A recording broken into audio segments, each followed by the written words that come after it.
welcome back to another episode of It's a Football Thing. The boys are back live on a Thursday night. It's a bit of a throwback, boys. We've got the Carabao Cup final, the European massive competition recap, the Champions League, the one that Chelsea's still in at the moment, at least for a week. And, of course, looking ahead to the Premier League, the most exciting competition. Scott, I'll go to you first. How you holding up, man? Yeah, man, looking forward to it. Always nice to talk about cup finals. Better when your team's in them, but look, always good to talk about them anyway. Pumped for some football talk, lads. Beautiful, beautiful. We're all a united front here. The question is, which United are you sitting on? So, Robbie, it's pretty clear which United you're on, mate. Tell us all about it. Yeah, mate, look, big weekend or big couple of days for United. Obviously, Barca into Newcastle, two massive games. And look, this is what being a football fan's all about. And at the moment, a United fan have smiles on our face. You know, Wembley days always are nice, even if it's one of the lesser cups, but a cup's a cup to me. And again, we do have to back it up after a big Barcelona game tomorrow. Beautiful, beautiful. And Scott, I believe we are being bombarded by some potentially happy Manchester United fans. Yeah. They are here to celebrate the the Carabao Cup. Over to you, my man. Yeah, too many of them. Look, Rubber Ducky first up, talking some Champions League, because we will cover that too. He did predict that only one English team would get through. And look, I thought he lost the plot. But you know what? It's not looking awful. We got Justin in here, top red. Justin, good evening. We got Tom from the United Pubcast. Make sure you check them out. Borche from the Football Capital. Mate, they're the wrong colours. It should be yellow and green, Butch.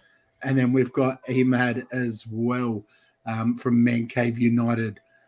First question, Robbie. How's the heart rate? It's actually pretty good, to be honest. I'm excited at the moment. So at the moment, I'm excited. I'm normally the nervous one, the pessimistic one, but there's a lot of positive vibes going around. You know, obviously we've seen the whole Ten Hag and Sir Alex at dinner the other night. We've seen, Robin Van Persie, Rio Ferdinand being around the training ground. It's just they're trying to bring, that real feel-good factor to the club at the moment. So at the moment, it's generating. The PR team's doing a good team, and at this current moment, I'm excited and I'm happy. What the hell's Robin Van Persie doing there? Let's be real. He played one good season for you and thinks he's like a United legend. Get the soul He's a snake. We don't want him. You can have him. But what the hell? Like all these guys you could be bringing in and Van Persie pops in. I wonder if it's a Dutch connection, though. That's a thing. To be fair, he was just there, I think, reporting for BT Sport or something. But still, right, okay. He's won a Premier League title, mate. Yeah, you can keep him. You can keep him. Forget that. Look, I want to start with. We're not going to go and do a big Europa League preview tonight, but I just want to quickly talk about Manchester United, Barcelona, because one of the things on my mind that I want your views on later is, could that game potentially have some kind of impact on the cup final? Let's start with that game first. RJ and I aren't going to give a prediction on it. You just give us your prediction. It was 2-2 in the first leg, right? Yeah, 2-2 in the first leg, correct. What's happening in this next leg?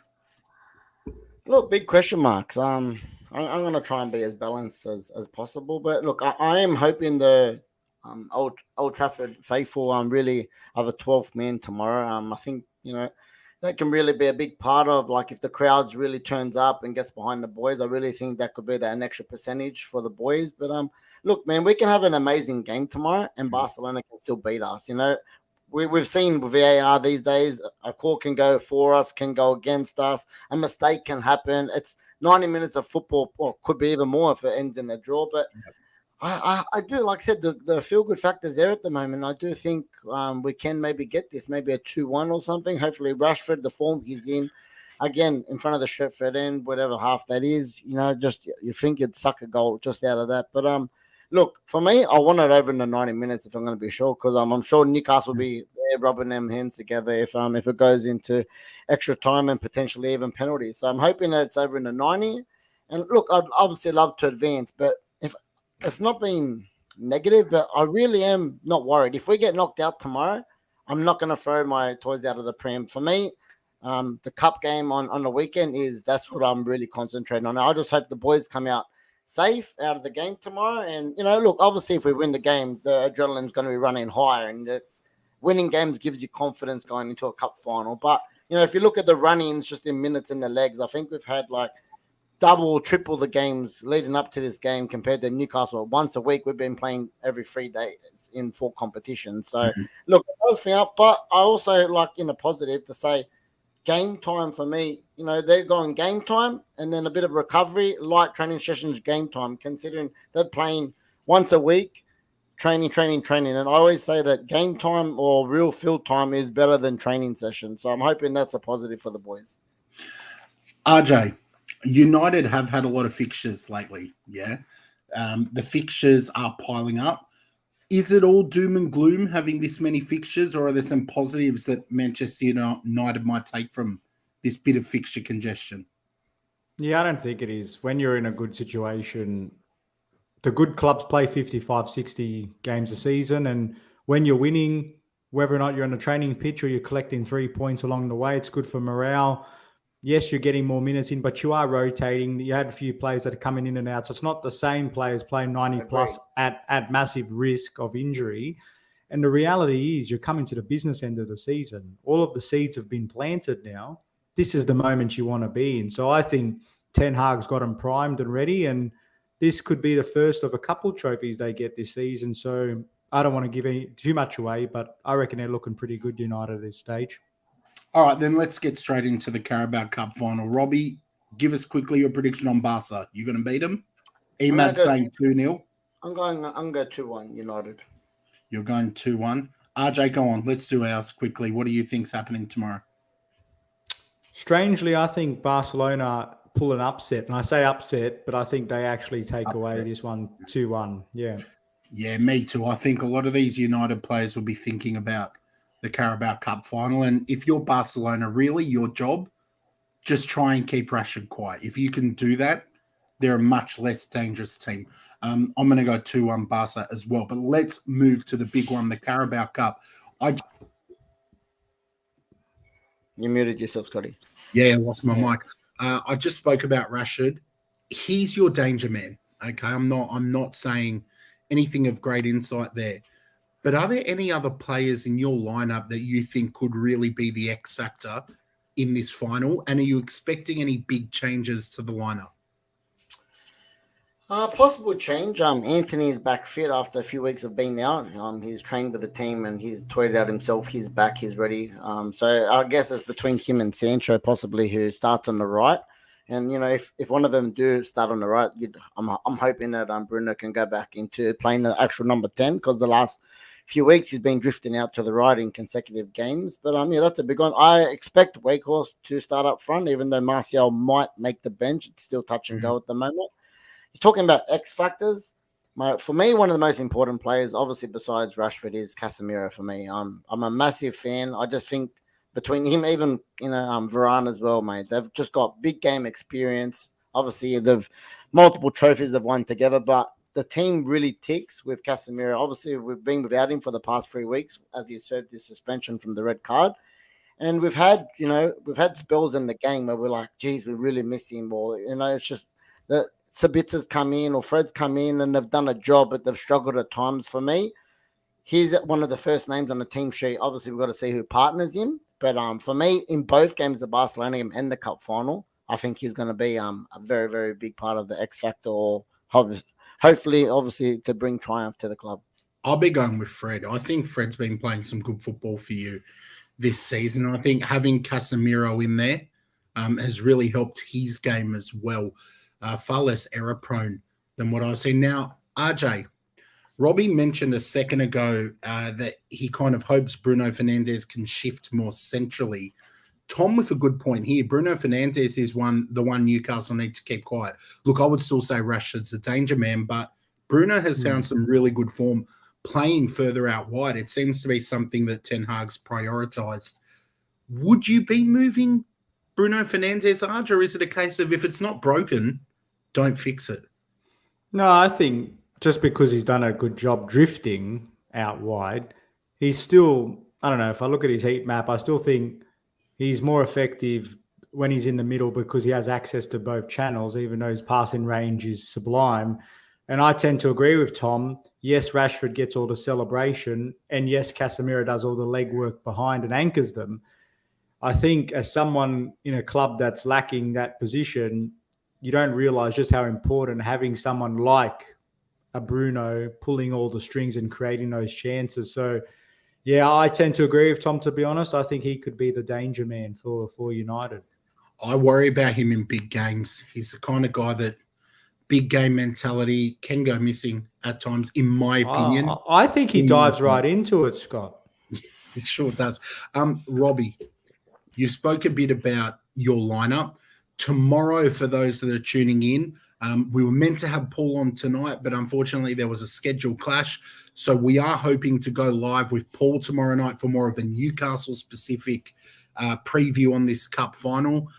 But let's talk about the enemy just in case that doesn't happen. Robbie, who are you worried about from Newcastle United? They're obviously missing Pope. Huge loss. Karius is not Pope.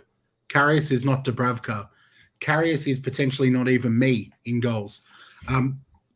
Who are you worried about from Newcastle, though? Because Eddie Howe's got this team playing good football as well. Look, I think one of the most influential players is Kieran Trippier, to be honest. Obviously he's the captain, he's the leader, and most of the time throughout the season he's led by, he's got assists, he's bombed up and down his side of the pitch. He's a real leader on the field. And look, they've gone a little bit stale in the past month. They've dried up goals a little bit, and most of the season they've relied on their defense, obviously having one of the best defenses in the Premier League. And obviously, they went for that spell, especially with Almiron, who was banging in goals, now getting 4 a week. But like I said, in the past month, they've dried right up, and they've even started leaking a few goals in the past few weeks. So for me, adding on that Pope's not there, which I think is a massive loss for them, because I think he's been one of the greatest goalkeepers, not just with his hands, but with his feet as well, man. So that's one thing I don't really know a lot of Karius' game, how good he is with his feet. I'm thinking in my head that, he's got a week. How much chemistry can you form in a week's worth of training? But yeah, I really think that he always used to start a lot of the players from out the back and just like I said, just a very safe pair of hands literally in the goals. So for me, look, anyone can turn up on a day, man. We've seen it before. One of the Longstaff brothers can shoot a rocket in. Obviously, Joe Willett.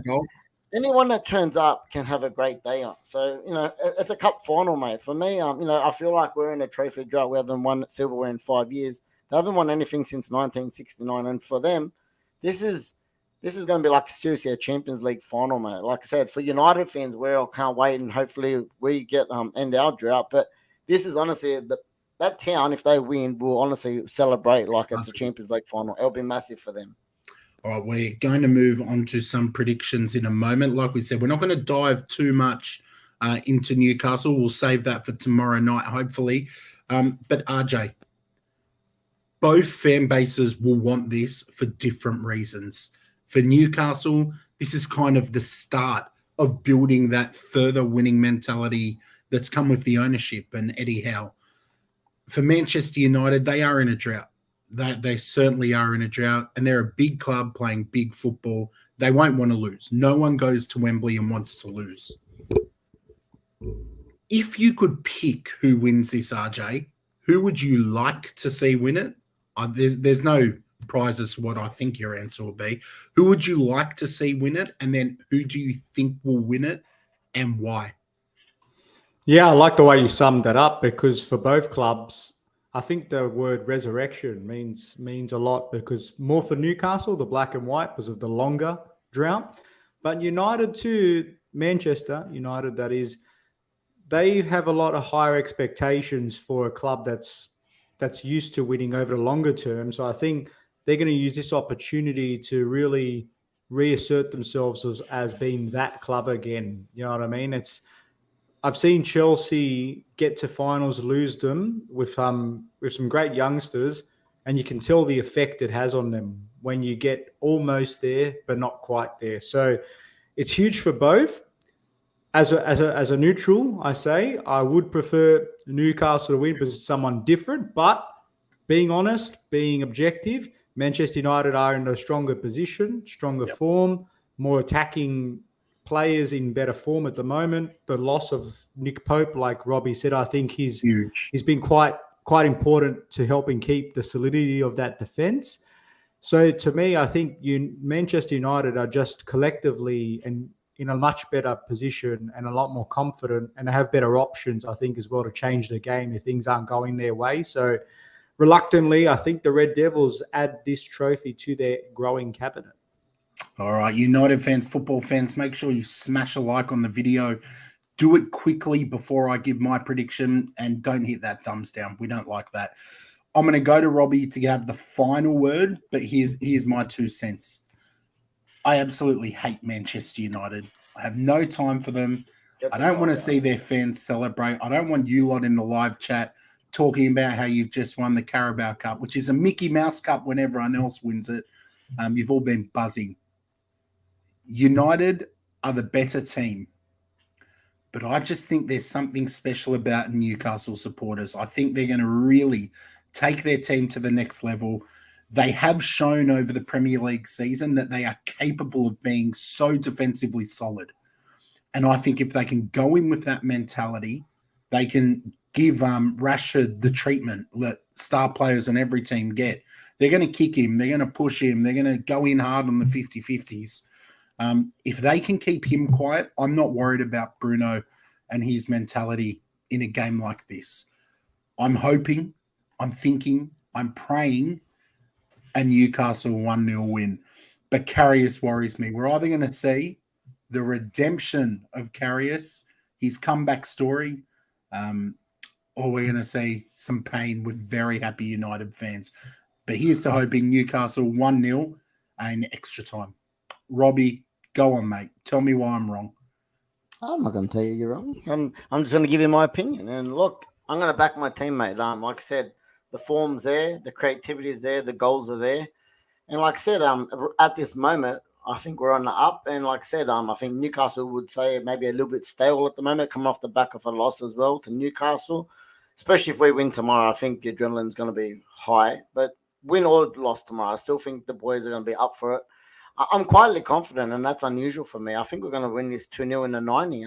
Yeah, and I actually think there's going to be some goal scorers that I wouldn't expect. I'm not going to name exactly who, but I don't think it's going to be Rashford, to be honest. I actually think there could be someone like a Garnacho, or could be someone like a Bruno, maybe. So someone that unexpected, maybe even, I'd love Sancho to score and Anthony, but someone not the obvious I think is going to win. And I'm quietly confident. I just think that first trophy, I think the boys would really, really love this for Ten Hag, just to show this is a reward for his, his quick turnaround.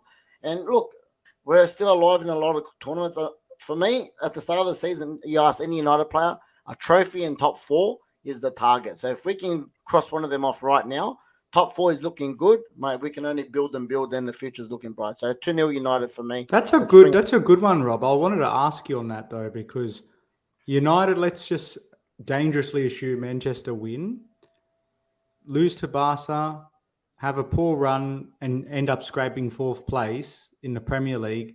Do you still have that feeling of this is a good season, knowing where you are right now and how high flying you are? For me, it is. Top 4 for me is 100%. Coming off our worst Premier League season, with all the changes, transition season, new manager in the Premier League. For me, Champions League football next year is a big bonus. You get the money, you get the attraction of other players, and we go again in the transfer market, and we go again with, we've had a really good, against the top 6 this year, we've had a really good record. We're miles in front of where I expected. We're playing good football, and I think we can build on this. So for me, top 4 for me is still a trophy at the end of the day for this season. I think you're spot on. Well, I think you're spot on. You're seeing some kind of character that Ten Hag's putting into the team. So that only bodes well for you. And to be real, all banter aside, people aren't looking at United and laughing anymore. People are looking at United and they're becoming a scary team. The biggest thing for you after this Carabao Cup final is getting Rashford to sign a new contract, which he should, because his form hasn't always been like this and United have been so loyal. So, look, we move, boys. It's a big cup final. Again, we'll be live tomorrow if you're interested in a Newcastle perspective. That should be happening. Keep an eye on our Twitter. social media because we'll put some info out later on. The Champions League, boys. We saw some very, very interesting matches. Leipzig, Man City. Which one of you boys picked that? Someone picked a draw, didn't they? Robbie. Well done, man. Well done. You were right. You were right. Did you catch that game, Rob? That's the game I watched, to be honest. But look, talk to us. I didn't catch it. It wasn't like, we come off the back of yesterday's extraordinary game. I didn't get to see the Inter game, to be honest, at all. Obviously, they're both on at the same time, but it wasn't amazing. City dominated possession the whole first half. They got their goal, and they just didn't go over. Red Bull actually came into the game in the second half. They scored the goal, and then if anyone was going to score again, in my opinion, was Red Bull. So for me, it's a result for at home, a draw. They take it back to. There's no away goals or anything, so they just take it back to City. And look, they're still in with a 50-50 chance. No one's really got an advantage. You'd say City maybe just because they're going back home, but that's for City, for being, again, as every year they're the favourites, they can't put teams away in Europe for some reason. Haaland didn't get on the score sheet again as well. It's worrying for them. What's also worrying, RJ, if you are a Liverpool fan, the capitulation. They took that lead. It was easy. Like, Madrid looked nervy. The mistake for the Salah goal, terrible. But then Carlo Ancelotti, cool as a cucumber, all that experience, just stood there, didn't lose the plot, reset the team, and Real Madrid just came out and they bossed it. God, they played some good, exciting football. You'd have to say Vinny Jr., world class. According to Klopp. He's better than Rashford by a mile. Quickly, I know that Robbie enjoyed that. We know his thoughts and feelings on Liverpool, and he's talked a lot. So we're going to go to you on this, RJ. Just a word for any Liverpool fans. Is it time for Klopp to go? Time for Klopp to go? No, I don't think so, because I did a little bit of a YouTube short on the game afterwards. He was breathtaking. 7 goals, 2-0 to Liverpool, and then 5 on the trot for Real Madrid. It was, you know what? The game had it all. Quality finishes, Zola-esque finishes from Nunez. You had 2 goalkeeping howlers from 2 of the greats in the game. Expert finish from Vinny Jr. And I just thought the way Real Madrid are so clutch, they're mentality monsters. Karim Benzema, the Karim Reaper, he's incredible. And Don Ancelotti, the cigar smoking king, the way he said it at halftime, he didn't have to say anything. They just knew what to do. That's a team that's been there, done that, been there, won that. And look, Klopp, for me, he's not the source of the problem, but clearly something's gone wrong there at Liverpool and they need to fix up their act quick smart. Your Inter also played this morning, a 1-0 win. They did. Few words on that. Yep. Well, my Inter, firstly, it was interesting and we belted Porto black and blue, some would say. In all seriousness, I was pretty proud of the way they came out. Porto were quite resilient, quite stubborn, but ultimately, super sub Romelu Lukaku, he made the difference. Not only did he score the goal, but he looked more lively than Edin Dzeko. And I think the partnership he has with Martinez and Barella, I think that could be quite important if we have any endeavours, we as an Inter, to try to progress further in the Champions League and try to bridge that gap with Napoli, who also went very well themselves. So, yeah, Inter, good start. Everyone knows I love the Serie A. I've given you boys a match to talk about each. I might just give a quick word on Napoli. Holy moly, they play some good football. I actually tuned into that match. Again, not the biggest Serie A fan, but I gave Napoli some attention. We've got a good friend who's a big fan. He's always talking them up. They played some top-notch football. To me, it was complete dominance. Frankfurt weren't in it. The red card didn't help them, but that Di Lorenzo goal, that second one, absolute liquid football. And they're buzzing. There's a little bit of a parallel between them and Arsenal. They're a team that hasn't been top of the table for a very long time. And they're kind of riding up there and everyone's expecting them to fall, but it hasn't quite happened yet. And they're playing great football. They could give this Champions League a really good run for its money. I watching them, I know it was only Eintracht Frankfurt, but they're there. Napoli are a scary team, boys.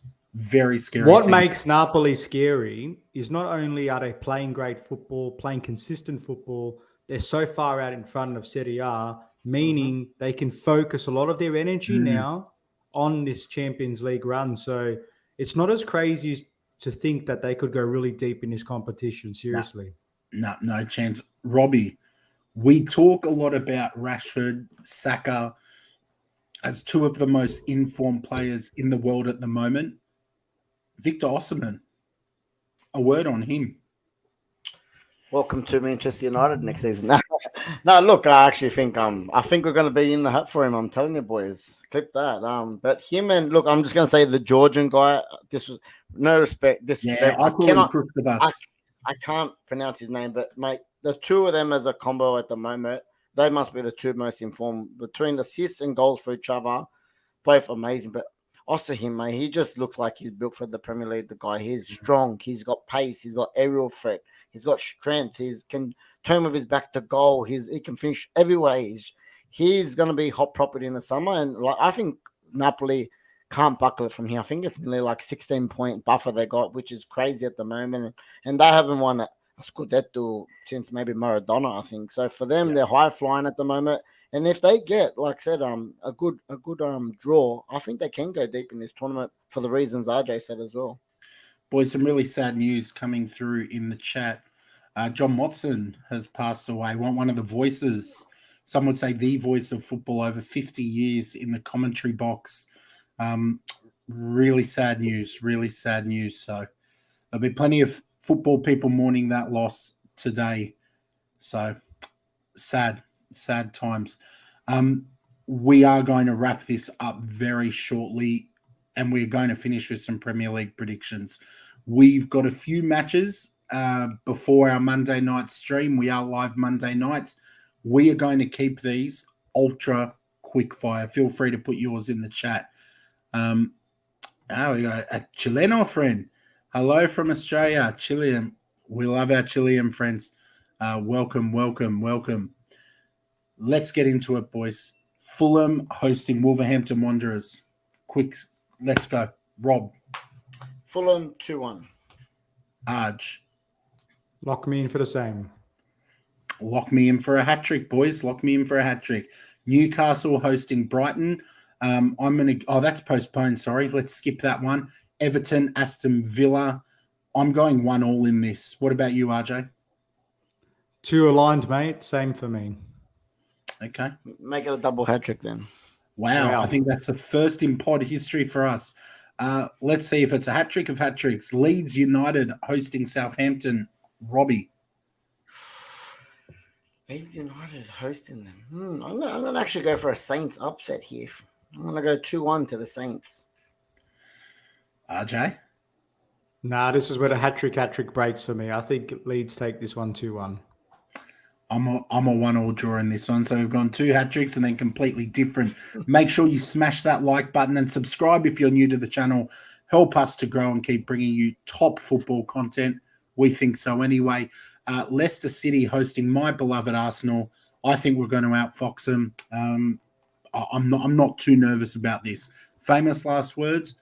Who knows? But I'm going Arsenal 2-0. What about you, RJ? Where's it at? It is at Leicester.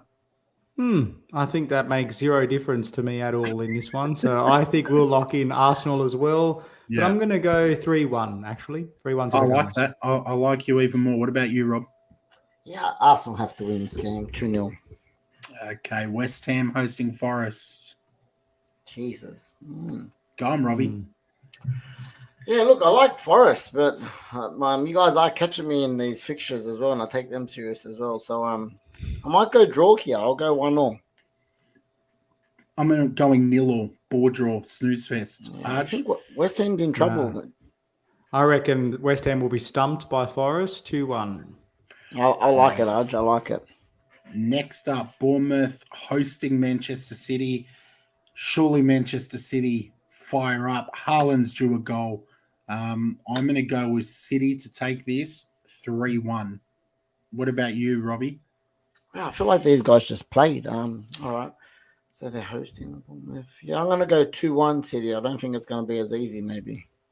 Okay. And you, Arch? 2-0 for me, City. 2-0 for you. Okay. We're going to move on then to Crystal Palace hosting Liverpool.